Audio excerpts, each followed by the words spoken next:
First of all, thank you again for joining Seed and I for this interview. I'm really looking forward to it. I know you've had an, a very interesting career so far and you've accomplished a lot, so I can't wait to dig into it.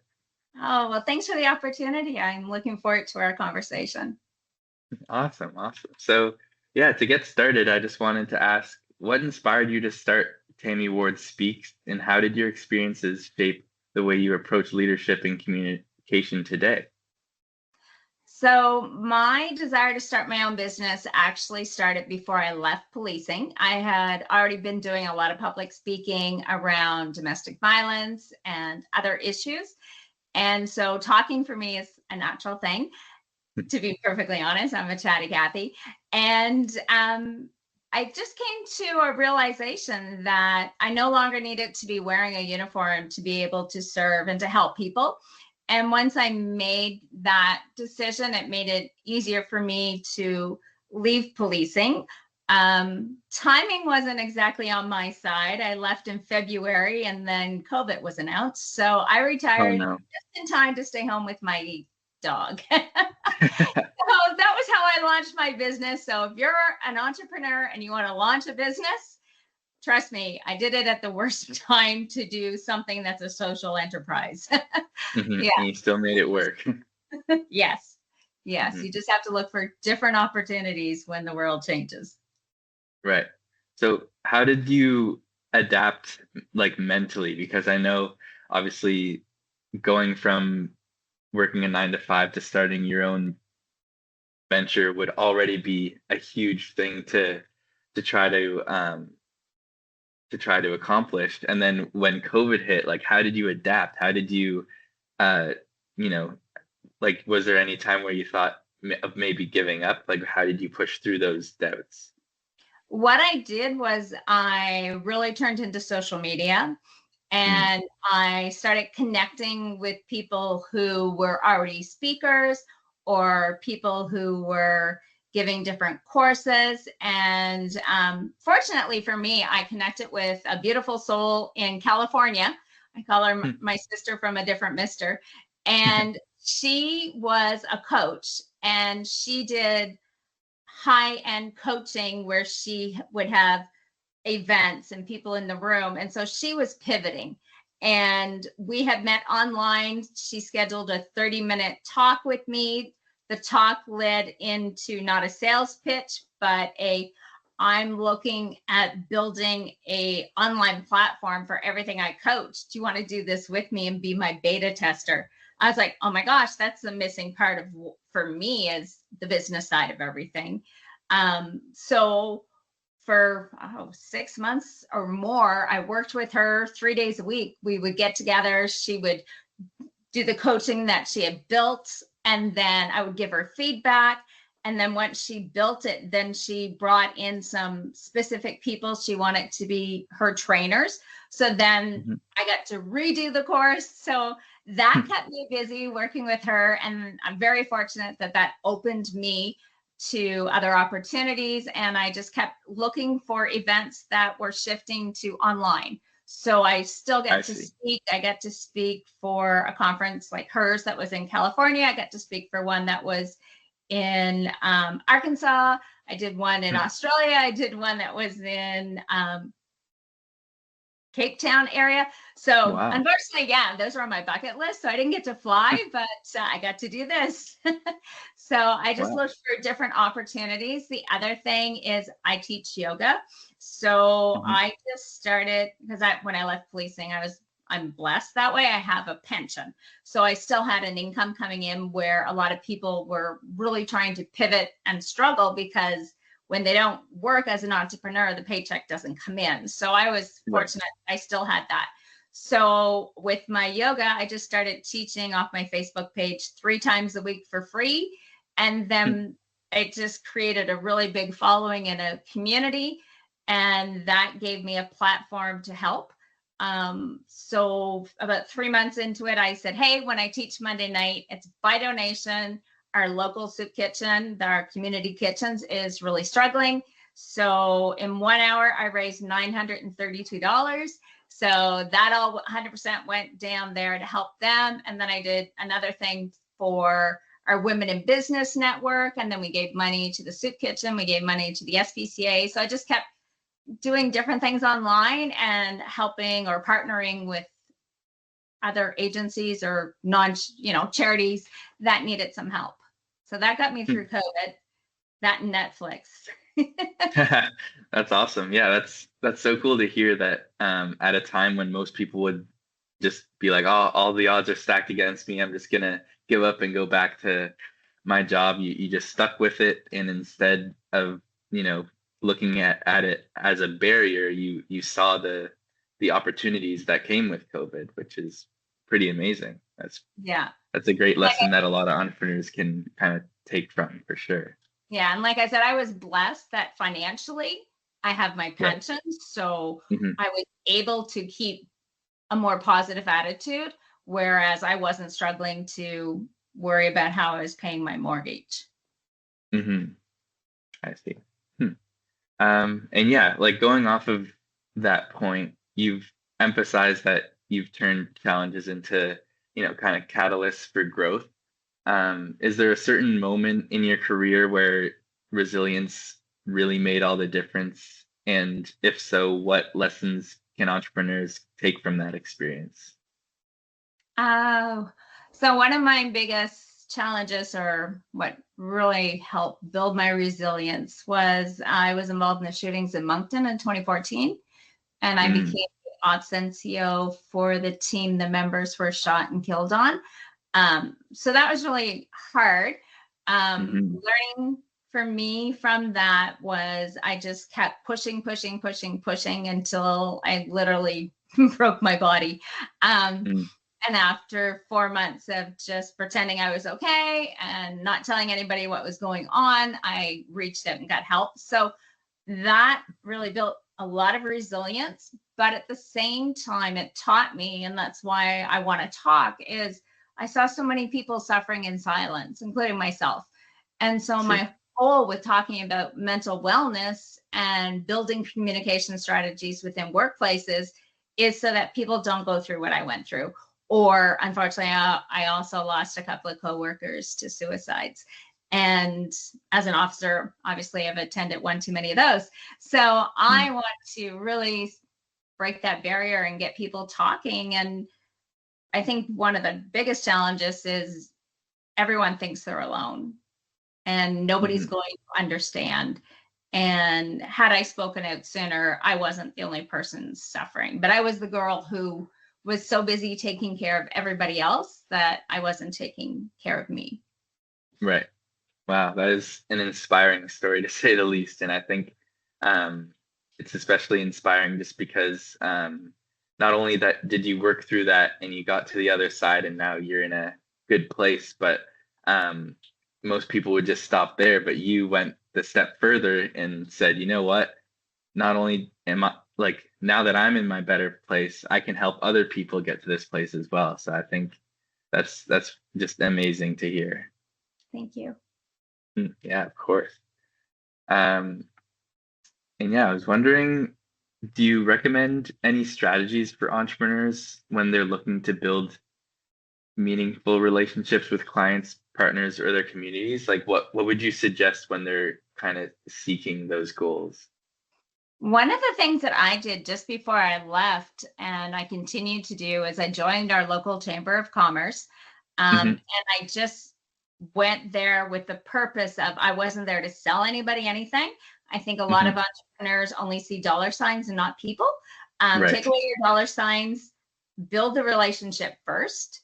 And then once you've built a relationship, those conversations come so much more naturally. So instead of walking into a room and saying, hi, I'm so-and-so and I sell this, I've already worked for a year or more. Just, hi, I'm Tammy, and have conversation. And then naturally things come up.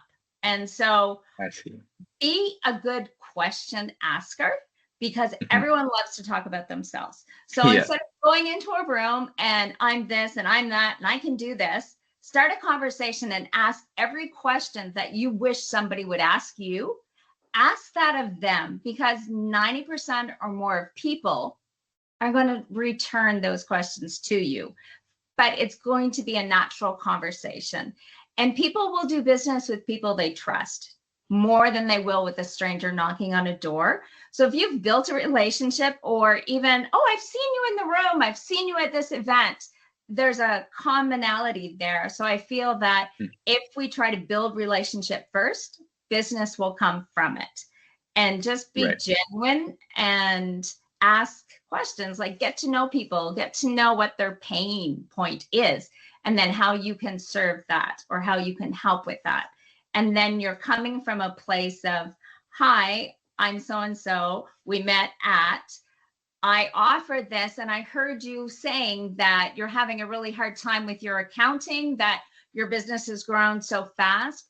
I have the skill set and I've started my own business. Is there a way that I could help you? Maybe we could grab a coffee. And that's Right. how I started some of my conversations that have led to speaking opportunities, is just talking and saying, wow, I'd love to know more about what you're doing, what your organization does. Can we grab coffee sometime? And then sometimes that has led to a business opportunity. It's led to a lot more friendships. And it's like, oh my gosh, you would be really good for this or that. I'm going to give somebody your name. So it's that networking that we really need to focus on.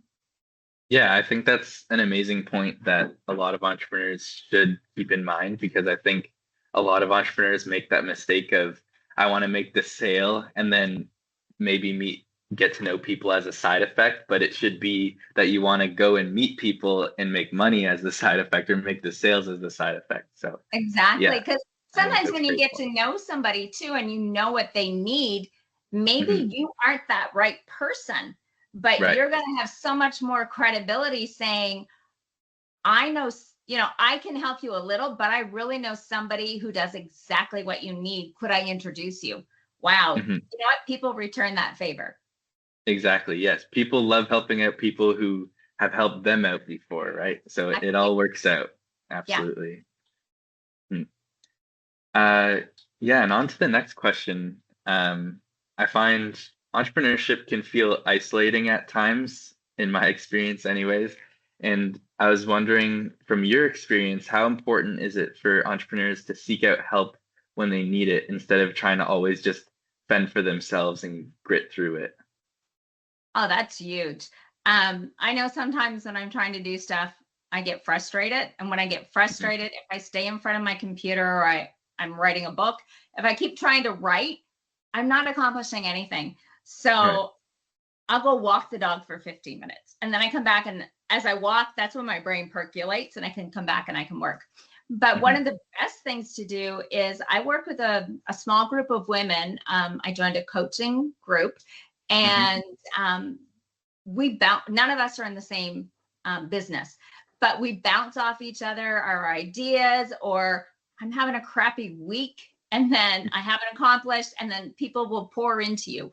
Or sometimes I find we're really good at self-criticism, like, I didn't accomplish what I was supposed to today, I'm not getting where I want to. I think I had this conversation with myself last week.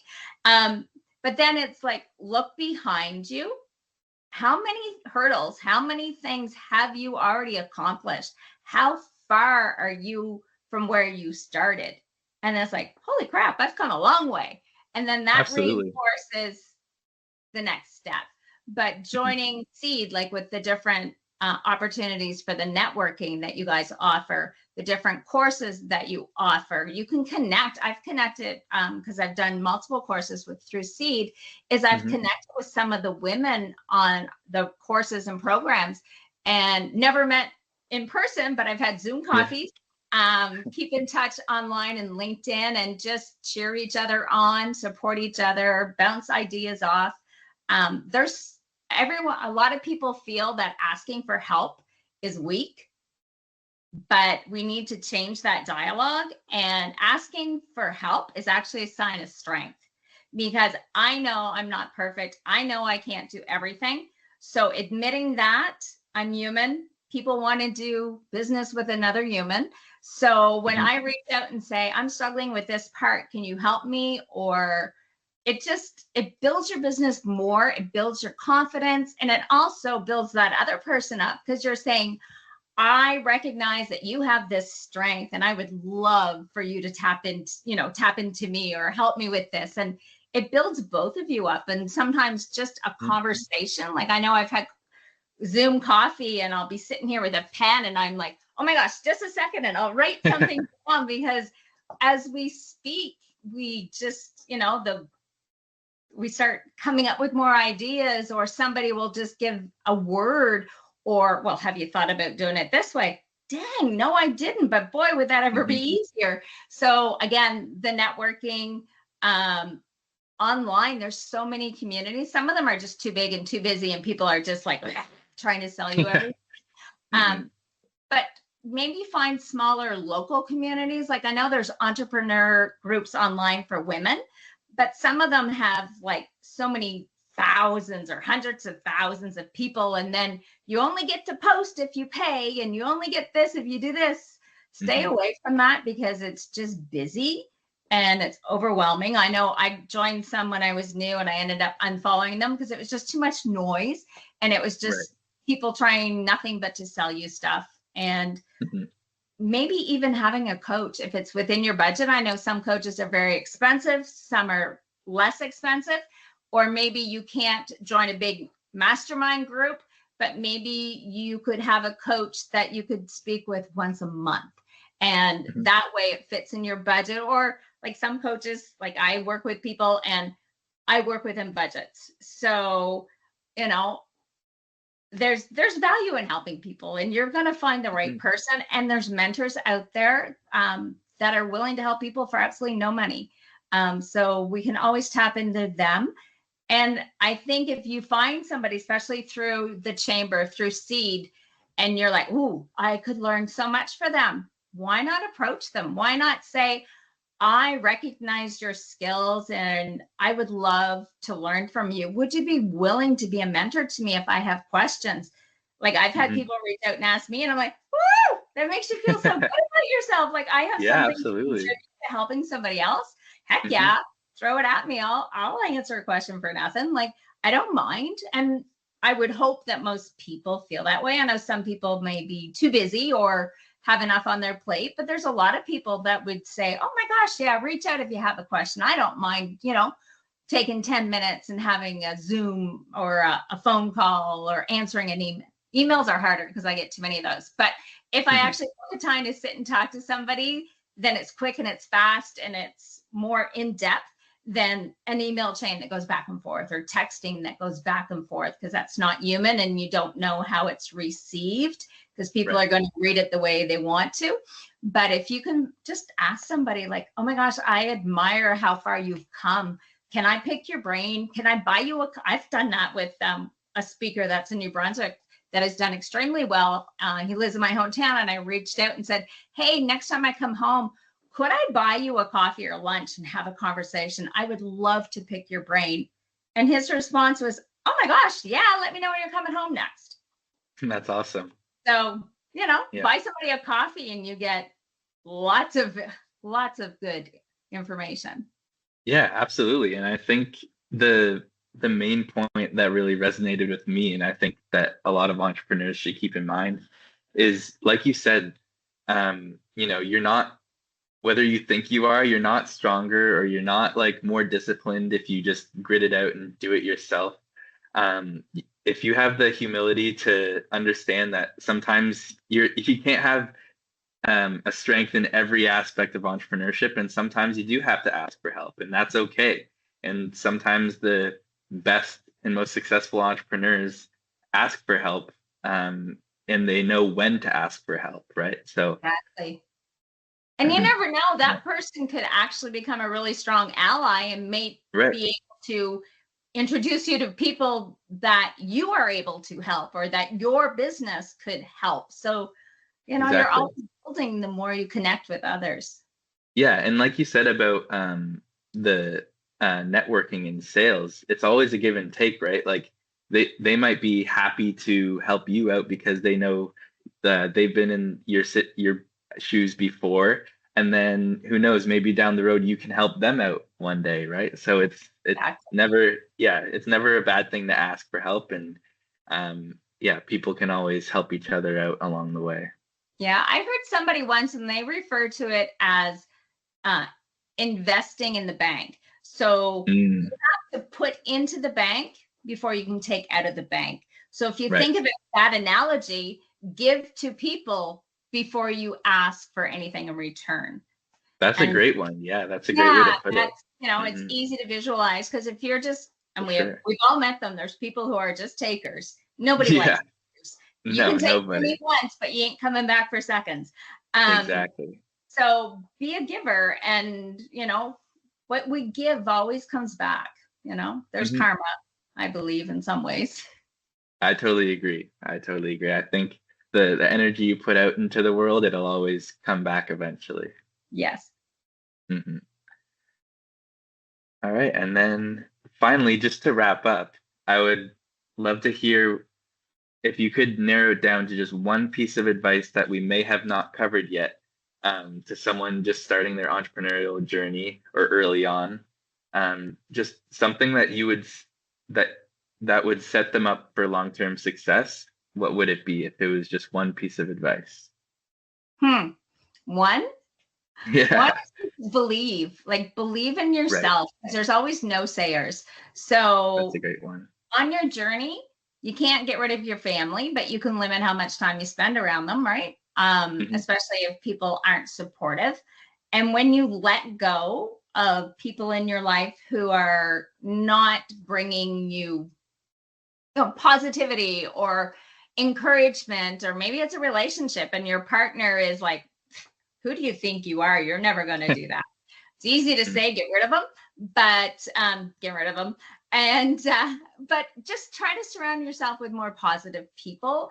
The other thing that I've really learned for me is sometimes I think, oh my gosh, I'm spinning my wheels. I am not accomplishing anything, especially with my speaking. So we built an Excel document where every day I am putting down what I've done. If I've made a new contact, I found a new person on LinkedIn, if I've had a conversation, if I find, and I'm writing it down, and I'm finding, like, for example, with my speaking, I find an event, I put the event, I find who the organizer is, the date, an email address, a phone number, first time I've made contact. So my pitch, a follow-up date, and then it's visual. So when I think in my head, I'm not doing anything, I haven't gotten anywhere. And then I go and I look, it's like, well, yeah, you're not getting anywhere because, girl, you've been busy, but not productive, because there's a very big difference.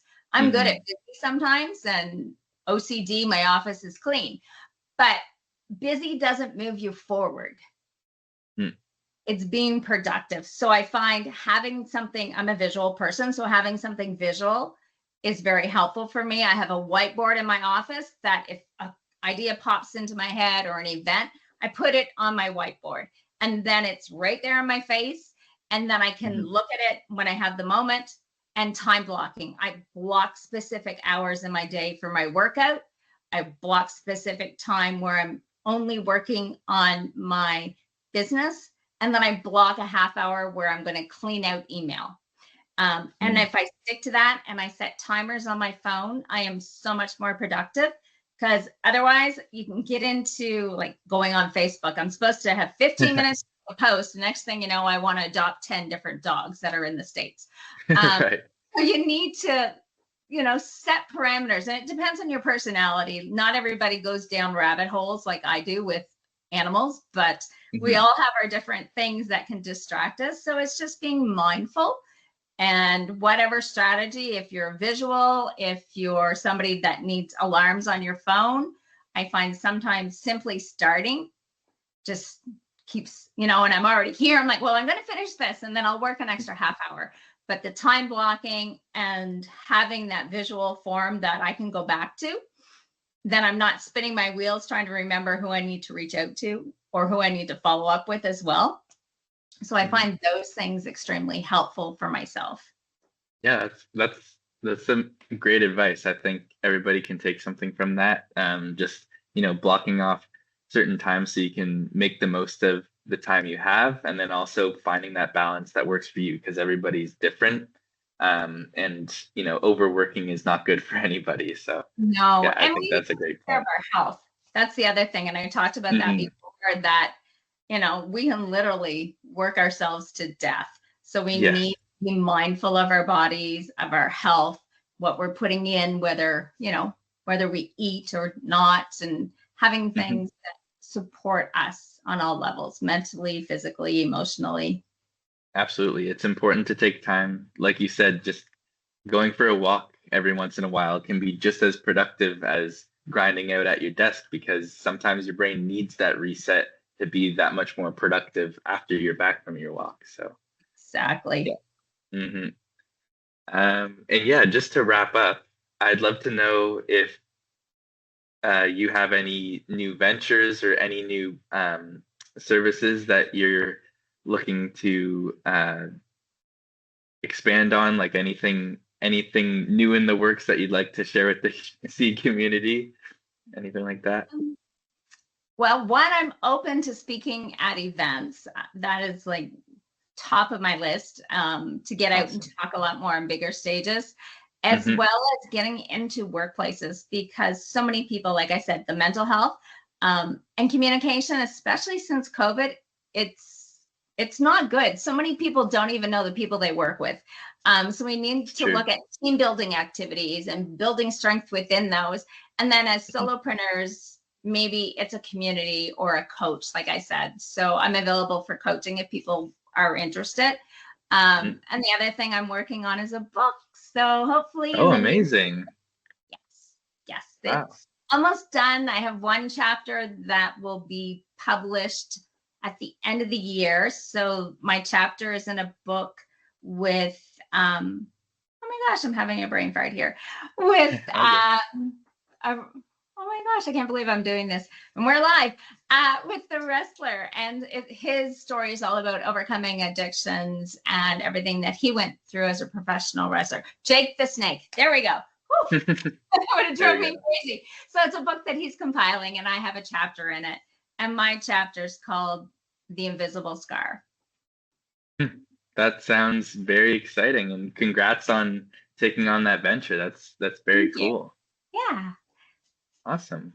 All right, well, that concludes our interview. I just wanted to say thanks so much again for joining Seed and I for this interview. I personally got a lot out of it, and I hope the Seed community agrees.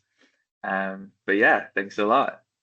Thank you. I really appreciate your time and the offer to have this dialogue and share. And hopefully, somebody, like you said, pull something from it that's going to push them forward, or just let somebody listen and go, yeah, I can do this. Like, that's what the message is whatever you think, you're right. If you think you can, you're 100% right. If you think you can't, you're going to prove yourself right too. So believe in yourself and surround yourself with people and use seed to your full advantage and all the beautiful things you guys are offering entrepreneurs. Absolutely. That is a great quote to end our interview. Thanks.